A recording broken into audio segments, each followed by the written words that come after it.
चौपारण प्रखंड स्थित सिंगरामा मोड़ में प्रत्येक वर्ष की भांति इस वर्ष भी हरियाली दूत के नाम से मशहूर दिनेश साहू व स्वामी विवेकानंद पब्लिक स्कूल के सौजन्य से पूरे क्षेत्र में 101 फलदार पौधे निःशुल्क वितरण कार्यक्रम किया गया। कार्यक्रम के मुख्य अतिथि बरही विधानसभा के विधायक सह निवेदन समिति सभापति उमा शंकर अकेला, चौपारण उप प्रमुख प्रीति देवी एवं कई प्रतिनिधियों ने संयुक्त रूप से एक पौधे लगाकर कार्यक्रम का शुभारंभ किया। पौधे रोपण के पश्चात आए अतिथियों को हरियाली दूत दिनेश साहू व कांग्रेस उपाध्यक्ष संतोष रजक ने माला पहनाकर सबका स्वागत किया। स्वामी विवेकानंद पब्लिक स्कूल के बच्चों ने कार्यक्रम को पर्यावरण संरक्षण हेतु नाटक कर अपने जीवन में पेड़ पौधे का महत्व को बताया। कार्यक्रम को संबोधित करते हुए मुख्य अतिथि बरही विधायक उमा शंकर अकेला यादव ने कहा कि पर्यावरण को अगर हम संरक्षित रखते हैं तभी हम जीवित रह पाएंगे, नहीं तो जैसे आधुनिक युग में पेड़ों के अंधाधुंध कटाई हो रही है, आने वाले समय में हमें ऑक्सीजन गैस की टंकी लेकर चलना होगा। इसलिए पेड़ पौधे को लगाना और इसे संरक्षित रखने का जिम्मेदारी हम सब की है। वही हरियाली को पूरे क्षेत्र में फैलाने के लिए हरियाली दूत नाम से मशहूर दिनेश साहू ने वहां उपस्थित लोगों को पर्यावरण बचाने हेतु एक कमेटी बनाने का दिशा निर्देश दिया। मौके पर प्रखंड कांग्रेस अध्यक्ष विकास यादव, कांग्रेस उपाध्यक्ष संतोष रजक, विधायक प्रतिनिधि रामफल सिंह, रेवाली पासवान, राम लखन राणा, मोहित राणा, पंचायत कांग्रेस अध्यक्ष बहादुर राणा, कांग्रेस सचिव वीरेंद्र यादव, पूर्व मुखिया श्री भैरव साव, दीपक गुप्ता, नरेश साव, मिनहाज मेहंदी, सत्येंद्र यादव, दिनेश यादव सहित अन्य लोग उपस्थित थे। हरियाली दूत दिनेश साव जी और आज इन्होंने 1001 पौधे का वितरण अपने क्षेत्र में करके इस क्षेत्र के लोगों को एक संदेश देने का काम किए हैं कि पेड़ हमारे जीवन के लिए कितना महत्वपूर्ण है। आइए इस विषय में हम बात करते हैं दिनेश साव जी से। सर, आप इस क्षेत्र के लोगों को क्या संदेश देना चाहते हैं? यही संदेश देना चाहते हैं कि पेड़ रहेगा तो जीवन रहेगा, जीवन है तो हम सभी हैं, और इस धरती को खुशहाली लाने के लिए, हरे भरे करने के लिए प्रत्येक मनुष्य को कम से कम प्रति वर्ष एक पेड़ जरूर लगाना चाहिए। एक आदमी, वन ट्री वन लाइफ, मेरा अपना उक्ति है और इस पर बहुत मैं कविता भी लिखा हूँ कि लोग जाने, लोग समझे कि हम क्यों करते। मेरा जैसा पागल इंसान कि 40 रुपये एक पेड़ के पीछे लगा करके या लोगों को बांटता है निःशुल्क, आपको सोचना होगा, समझना होगा इस बारे में। और इस बात को सोचिए कि यदि आप नहीं सोचेंगे आने वाला पीढ़ी क्या होगा, हमारे जो बच्चे होंगे उसको ऑक्सीजन लेके स्कूल भेजना होगा। यदि आप अभी नहीं जगेंगे, हमारी पृथ्वी का जो भू स्तर है और नीचे नीचे धीरे धीरे घट जाएगी और हम पानी का मुहताज हो जाएंगे, त्राही त्राही मच जाएगी और हम मानव जीवन लास्ट में अंत हो जाएगा। इसको बचाने के लिए हम एक मुहिम छोड़े हैं। 2002 से मैं ये कार्यक्रम कर रहा हूँ और प्रत्येक वर्ष 1001 पौधा प्रत्येक साल निःशुल्क बांट देता हूँ। आप पौधा का भी किस्म देख रहे होंगे, कितना सुंदर किस्म है कि एक बार लगे कि 100% होना है। थोड़ा आप मेहनत करें, आप उसको सेवा अपने बच्चों की तरह करें। आप सोचिए कि कम से कम मरने के पहले कम से कम 4 गो आदमी जुगाड़ कर लेता है टांगने के लिए। आप कम से कम 4 पौधा जरूर लगाएं। हम तो ये मेरी उद्देश्य है, मेरी विनती है, आपसे निवेदन है, हाथ जोड़कर एक बार प्रार्थना है कि कम से कम एक पौधा अपने जीवन में लगाएं और लोगों को खुशहाली छाएं। हम ही आपसे आग्रह करेंगे।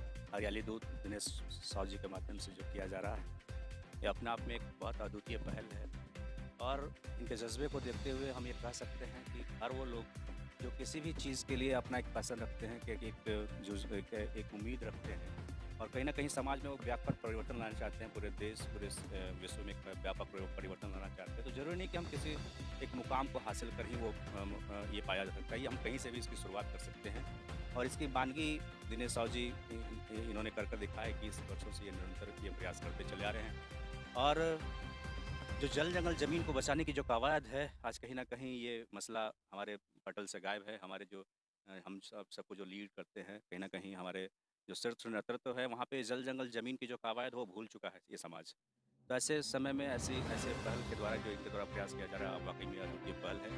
और आज जहाँ पे हम देख रहे हैं कि साउथ अफ्रीका में जहाँ जिस तरह की समस्या है कि पूरा साउथ अफ्रीका सुखाड़ घोषित हो चुका है, और कई ऐसे जगह हैं जो सुखाड़ घोषित हो चुके हैं। जल का लेयर बहुत नीचे जा चुका है और दुनिया के लिए एक चुनौती है। आने वाले समय में जल के लिए तीसरा विश्व युद्ध की एक संभावना है और ये जल संकट पूरी दुनिया के लिए एक गहरा विषय है, जहाँ जल जंगल ज़मीन बचाना हमारी प्राथमिकता है। आज अगर हम दिल्ली जैसे शहरों में देखें तो हमारे यहाँ पे क्या होता है कि घरों में आप एयर जो रिफिलर है वो रखा जाता है, ऑक्सीजन सिलेंडर घरों में रखा जा रहा है।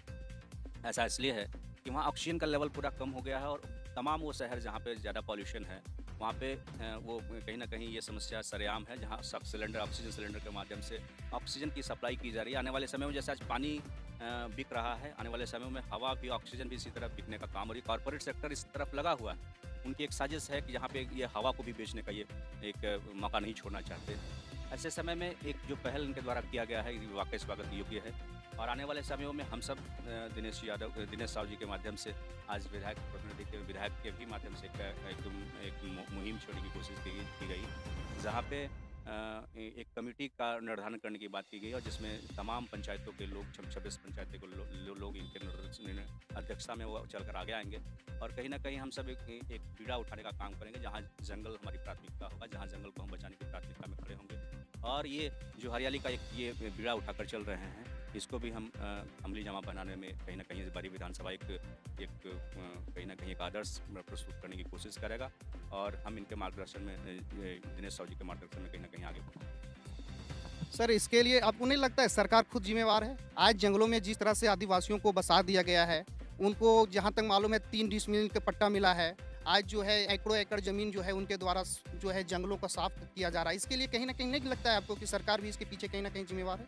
देखिए, उसके पीछे हम इसलिए जिम्मेदार सरकार और यहाँ के आदिवासी जो हमारे मूलवासी हैं, मैं उनका इसलिए समर्थन करता हूँ।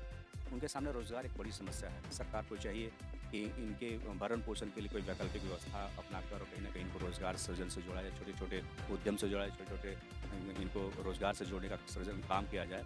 जहाँ पे ये समस्या उनके सामने ये जंगलों की जो कटाई है, ये तो हमेशा से मूलवासी और आदिवासी हमेशा जंगल को संरक्षण करने के लिए, जंगल को बनाए रखने में इनकी महत्वपूर्ण भूमिका रही है। मैं इसका कतई विरोध नहीं करता।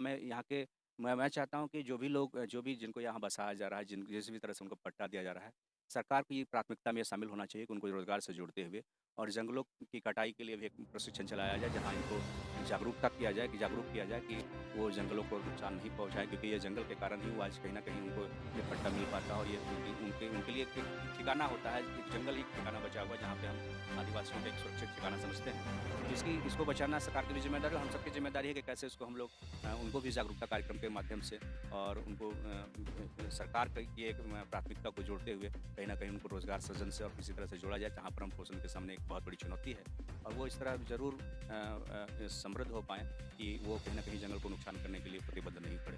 धन्यवाद। सर, आप बताने की कोशिश कीजिएगा कि हमारे साथ संतोष रजक जी हैं, जो चौपारण प्रखंड कांग्रेस उपाध्यक्ष हमारे साथ इस समय मौजूद हैं और मैं इनसे जानने की कोशिश करूंगा कि जिस तरह दिनेश साहू जी ने आज 1001 पौधे का वितरण किए, इस पौधे को तो वितरण कर दिए सर, लेकिन उसका रख रखाव किस तरह होगा, लोगों को कैसे आप जागरूक कीजिएगा? 2 शब्द आप रखें। सबसे पहले मैं इस बचे पंचायत के तमाम जनता की ओर से आपको स्वागत करते हैं इस चैनल के पत्रकार को, और मैं यह बताना चाहता हूं कि हमारे गुरुजी भी हैं और मैं इन्हीं का सर्वप्रथम स्टूडेंट भी रहा हूं और मुझे इस बात की खुशी होती है कि जिस शिक्षक को मैंने गुरु माना और उस गुरु के पास जब गुरु दक्षिणा की बात आती है तो रोज़ मुझे सुबह 4 बजे फ़ोन करके उठाते हैं और प्रत्येक दिन पौधे लगाकर उनको बचाने का काम करते हैं। और सबसे बड़ी विशेषताएं इनकी है कि जिस मरघट में आप देखे होंगे कि जो बांस ले जाते हैं जलाने के लिए, जो कफन ले जाते हैं, उसे छूने से डर लगता है, उस बांस को पकड़ने से डर लगता है, वैसे बांस और कफन को सर उस पेड़ को घेर घिराव करके बचाने का काम करते हैं। और मैं लोग से इस चैनल के माध्यम से लोगों को बताना चाहता हूं कि ये जिम्मेवारी ये इनकी नहीं है, हम सबको लेनी पड़ी। ये आप इस पेड़ को ले जा रहे हैं, ये चिंता कहीं ना कहीं इनको भी है। ये प्रत्येक लोग को फ़ोन करते हैं, वो कॉपी में जो नोट रहता है उसमें नंबर रहता है, प्रत्येक को फ़ोन करते हैं कि क्या मैं इस पौधे को जो वितरण किया हूँ वो पौधा जीवित है या उसे ले के बेकार तो नहीं कर दिए हैं। तो कहीं ना कहीं ये प्रत्येक और कल आप देखे होंगे कि बसरिया डॉक्टर बसंत नारायण स्कूल भी गए हुए थे, वहाँ भी पेड़ पौधे लगाने का इनका आर्थिक प्रयास रहेगा और आप लोग का सफल रहेगा तो वहाँ भी लगेगा। और जिस तरह हरियाली देख रहे हैं इस आस-पास में, ये इन्हीं का देन है और मैं बहुत खुशनसीब मानता हूँ कि मैं इनका स्टूडेंट और मुझे इस इनके साथ सेवा करने का मौका रहता है। बहुत-बहुत धन्यवाद। धन्यवाद। सर, आप क्या कविता आप बोले थे कि मैं इस पे एक कविता लिखा हूँ, 2 लाइन आप सुना जी, सकते हैं? जी, जी। 2-3 कविता है उसमें मैं आप एक बार फिर ये जो चैनल है आपको मैं आपको धन्यवाद देना चाहता हूँ कि कम से कम हमको समझे कि कम से कम ये वाला अवेयरनेस के लिए मैं ये कार्य करता हूँ। यह है करो वृक्ष का सम्मान तभी मिलेगा जीवन दान। माँ की हरियाली सिमट गई है देखो वो फट गई है। रो रो के हो गई बेहाल कौन करे किसका ख्याल। करो वृक्ष का सम्मान तभी मिलेगा जीवन दान।